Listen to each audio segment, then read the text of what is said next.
Mkoa wa Katavi umeanza kutekeleza mkakati wake mpya wa kuboresha lishe kwa kila mwanafunzi shuleni wenye lengo la kuinua kiwango cha elimu na kuboresha hali ya lishe kwa wanafunzi kutokana na uhusiano mkubwa kati ya afya bora na ufaulu wa masomo. Hapa ni shule ya sekondari Katavi Boys. Kwa nini lishe mashuleni? Naweza nikasema lishe ni jumla ya vyakula vyote ambavyo ni aina 7 ya vyakula ambao ni maji, wanga, protein, sukari, matunda, vitamini na kadhalika. Katika shule yetu tumejitahidi kuboresha mambo mbalimbali kama vile upatikanaji wa matunda kama vile aina ya mipapai, pia matikiti, lakini pia kulikuwa na upatikanaji wa mboga za majani ambavyo hivi vyote vinasaidia katika kuimarisha afya na kujenga mwili pia.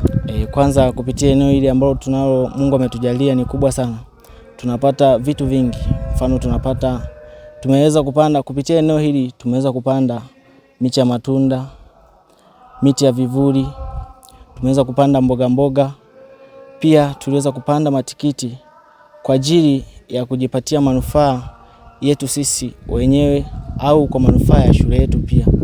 Lakini kupitia vyote hivi tunapata lishe ambayo inaweza kutusaidia sisi kama sisi katika kuimarisha afya yetu. Lakini pia inamsaidia mwanafunzi kujikinga dhidi ya magonjwa nyemelezi. Kwa mfano unapotumia vitamini ambao ni matunda na mboga za majani, inatusaidia katika kuimarisha afya zetu na hivyo kujilinda dhidi ya magonjwa. Je, ni namna gani shughuli za lishe mashuleni zimefanikiwa shuleni hapa bila kuathiri masomo ya wanafunzi? Kwanza tumetumia muda wa wanafunzi kabla ya masomo. Pale masomo yamemalizika, baada muda wa jioni wanafunzi kujiunga katika elimu ya kujitegemea, yani kilimo. Sababu kilimo ni msingi bora katika uzalishaji wa mazao na pia kwa mazingira katika utunzaji wake. Kwa kushirikiana na wanafunzi wote kujua ni eneo gani tuweke zao hili, eneo gani tuweke mazingira fani, kama ni kupanda ni miti au vitu vingine. Namsaidia mwanafunzi katika upatikanaji wa lishe kamili kwa chakula anachokipata shuleni. Pia mjengea utimamu wa akili yake pale anapoenda kujisomea. Kwa hiyo miti ya matunda ina faida sana katika maisha ya mwanafunzi. Kusoma lazima utumie nguvu, na nguvu yenyewe sio kama unakimbia itakuwa ni nguvu kama unabeba kitu, hapana. Nguvu yenyewe itakuwa ni nguvu ya akili. Pale ambapo utakuwa umekula, utakuwa ubongo wako upo tayari kupokea ambacho unaenda kukisoma. Tofauti ambapo utakuwa una njaa, unawaza chakula, je, nitapata saa ngapi? Inamuia mwanafunzi, inakuwa ngumu zaidi kwake kujisomea na kuelewa kitu anachofundishwa. Binafsi kipindi na ripoti hapa nilikuwa sifahamu namna gani ya kutengeneza vitalu na kupanda mboga za majani kama Chinese, lakini kwa sasa hivi nimejifunza na ninajua namna gani ya kutengeneza vitalu na kupanda mboga za majani. Sisi kama wanafunzi tumeshawishika kikubwa kuja kushiriki katika kilimo hiki cha mboga kwa sababu kilimo hiki kimetupa manufaa makubwa, kwa sababu kimetuongezea uwezo wa kufikiri. Lakini pia kama tunavyojua mboga za majani zipo katika kundi la vitamini. Kama unajua kazi ya vitamini ni kuimarisha afya. Kupitia kilimo cha mboga za majani kimeweza kuimarisha afya zetu na kuongeza uwezo wa kujifunza vizuri darasani. Sisi kama wanafunzi tuna jukumu la kuandaa shamba. Katika kuandaa shamba tunaandaa vitalu vya kusia mbegu. Tunavilea sisi kama wanafunzi, tunapandikiza na tunazilea kwa kumwagilizia. Pia wekaji wa mbolea na dawa, yani viuatilifu, tunaweka sisi wanafunzi katika kilimo chetu hiki cha mboga. Kutokana na shughuli hizi za kilimo, wanafunzi tunaweza kupata elimu ya namna kilimo kinavyofanyika, pia na utunzaji wa mazingira ambao tunaweza tukachukua kutoka hapa shuleni na kwenda kuwakilisha katika jamii zetu. Njaa inadhoofisha hali ya kujifunza na chakula kinajenga akili. Kwanza kabisa, kama unavyojua, chakula ndo kwa mwanadamu ni muhimu sana. Kwa hiyo pale chakula kinapokuwa ni uhakika katika shule, mfano kwa wanafunzi wanapokuwa darasani wanasoma, anajua nikitoka kuna chakula ambacho kipo, nitakula, nitashiba na nitakuwa na nguvu. Kwanza kabisa inamjengea uwezo wa kufikiri mkubwa na uwezo wa kupambanua vitu kwa haraka, kwa sababu anakuwa na uhakika na anajiamini nini anachokifanya. Lakini kingine pia inamtengenezea mwanafunzi hali ya kuwa na utulivu pale anapokuwa nikiwa sisikii ile hali ya njaa, yani sisi ile hali ya njaa. Kwanza mwalimu anachofundisha naelewa. Pia siwazi ile ratiba kwamba muda fulani aufiki kwamba nitaenda kula. Nakuwa nawaza kwamba mwalimu anachofundisha anapofundisha hivi nitaenda tena kupitia kama mwongozo wangu baadaye. Na pia najisikia mtu mwenye nguvu, mwenye afya, na vitu vinakuwa vinashika sana wakati nafundishwa. Tayari Katavi Boys imeanza kupata pesa kupitia kilimo cha mboga mboga na matunda. Pia mikakati ya kuendeleza kilimo shuleni hapa imebainishwa. Tulipanda matikiti. Tumepanda matikiti katika eneo la kama nusu heka inayopelea kidogo. Tulipanda miche kama 1000. Tulipopanda miche 1000 hiyo, kuna miche baadhi haikuota vizuri. Tuliofanikiwa kuiotesha ni kama miche 900.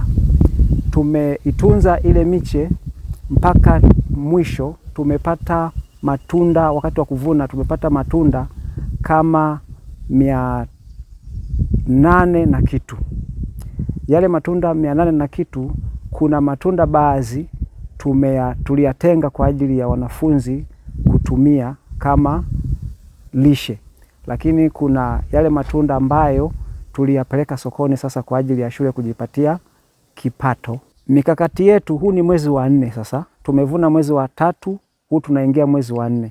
Katika huu mwezi, mikakati yetu ni kuendeleza bustani yetu na kupanua wigo. Kuna eneo tunahitaji kulipanua ili bustani yetu sasa iwe na eneo kubwa kidogo ili kujipatia kipato kikubwa zaidi. Kwa mwezi huu wa 4 tumepanga tulime nyanya, lakini pia tutalima tango. Ni mazao hayo mawili tu tutakayoyafanya kwa huu mwezi wa 4. Na haya mazao tunategemea basi kuyavuna baada ya miezi 3. Tutakapoyavuna haya mazao, tutaona tunaongeza mazao mengine tena, kwa sababu tumepanga kupanua eneo. Kwa hiyo lazima tutakuwa na mazao zaidi ya 2. Lakini kwa sasa mwezi wa 3 huu, mwezi wa 4 huu, tunataka tuanze nyanya na tango. Shule yetu ina takriban ukubwa wa ekari 30. Ekari 30 ziko hapa. Lakini pia katika hizo ekari 30 kuna majengo, pia kuna viwanja vya michezo, na kuna maeneo ambayo sasa tumeyatenga kwa ajili ya kupanda miti, mboga za majani pamoja na miti ya vivuli. Na pia tumetenga eneo la shamba la kupanda matunda kama matikiti, nyanya, vitunguu, matango na vitu vingine. Pia tumetenga eneo lingine pia ambao tumepanda soya. Tunafahamu umuhimu wa soya kama ni lishe bora. Na pia tumetenga eneo ambao tumepanda mipapai. Kwa hiyo pale tuna zaidi ya mipapai 370. Na pia tumetenga eneo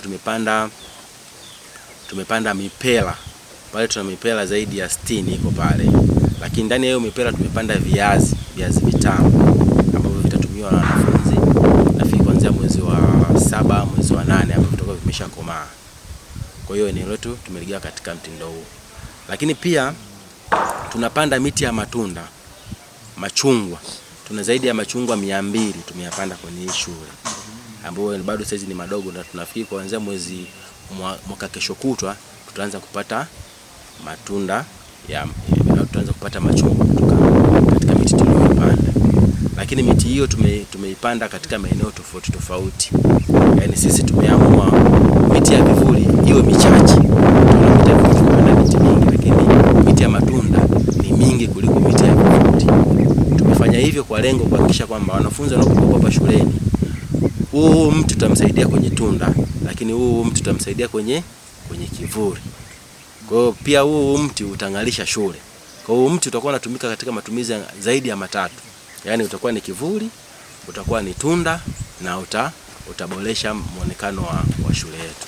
Kwa hiyo tumeegemea zaidi kwenye kupanda miti ya matunda kuliko miti ya vivuli, kwa sababu shule yetu inatarajia kuwa na wanafunzi zaidi ya 1000. Kwa ukiwa na wanafunzi zaidi ya 1000, lazima uwe na miti mingi sana ya matunda ambao wanafunzi watakula, na ziada kama itabaki basi tunaweza tukaiuza ili tuongeze kipato cha shule yetu. Vitu vyote tunavyofanya hapa shule nafikiri kwa manufaa ya wanafunzi zaidi. Kwanza manufaa makubwa, wanafunzi watapata lishe bora. Ukiangalia mipapai ipo, watapata vitamini pale. Matikiti, juzi tu hapa wanafunzi tumevuna matikiti na wamekula sana matikiti hapa. Hiyo yote ni vitamini. Mboga tunaongeza vitamini. Kwa hiyo manufaa makubwa kwa wanafunzi ni kuboresha lishe. Kuboresha lishe, sio tu kula labda chakula cha aina moja, hapana. Kwa leo watakula spinach, kesho watakula Chinese, tutaweka tunda pembeni, tutaweka matunda mbalimbali. Kwa ina maana kama mwanafunzi anapata matunda, hatutegemei magonjwa yatakuwa mengi hapa shuleni. Kwa hiyo tutapunguza kiwango cha magonjwa cha wanafunzi kwenda hospitali, watabaki madarasani wanazingatia masomo.